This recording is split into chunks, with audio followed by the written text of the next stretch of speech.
है गाइज समस्त को सुप्रभात। तो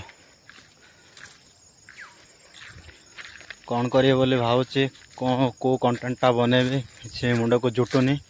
दीर्घ 2-3 घंटा भाभी भाभी मु आसुची हेले को कंटेंटा बनेबी किसी मुंड को पसुनी।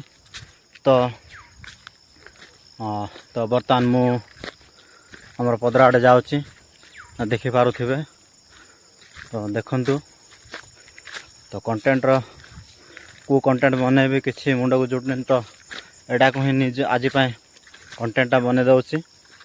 तो एटा को ही मु अपलोड करी आज। तो निश्चिंत भाव में आपण माने सपोर्ट करेंगे आउ शेयर करेंगे लाइक करेंगे। जानी आपण मानक एटा पसंद लगुन हेले कौन करेंगे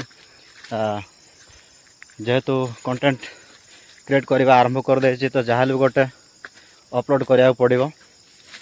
दर्शकों पाखे निजर नुआ नुआ वीडियो पहुँचाया पड़ो। तो निश्चिंत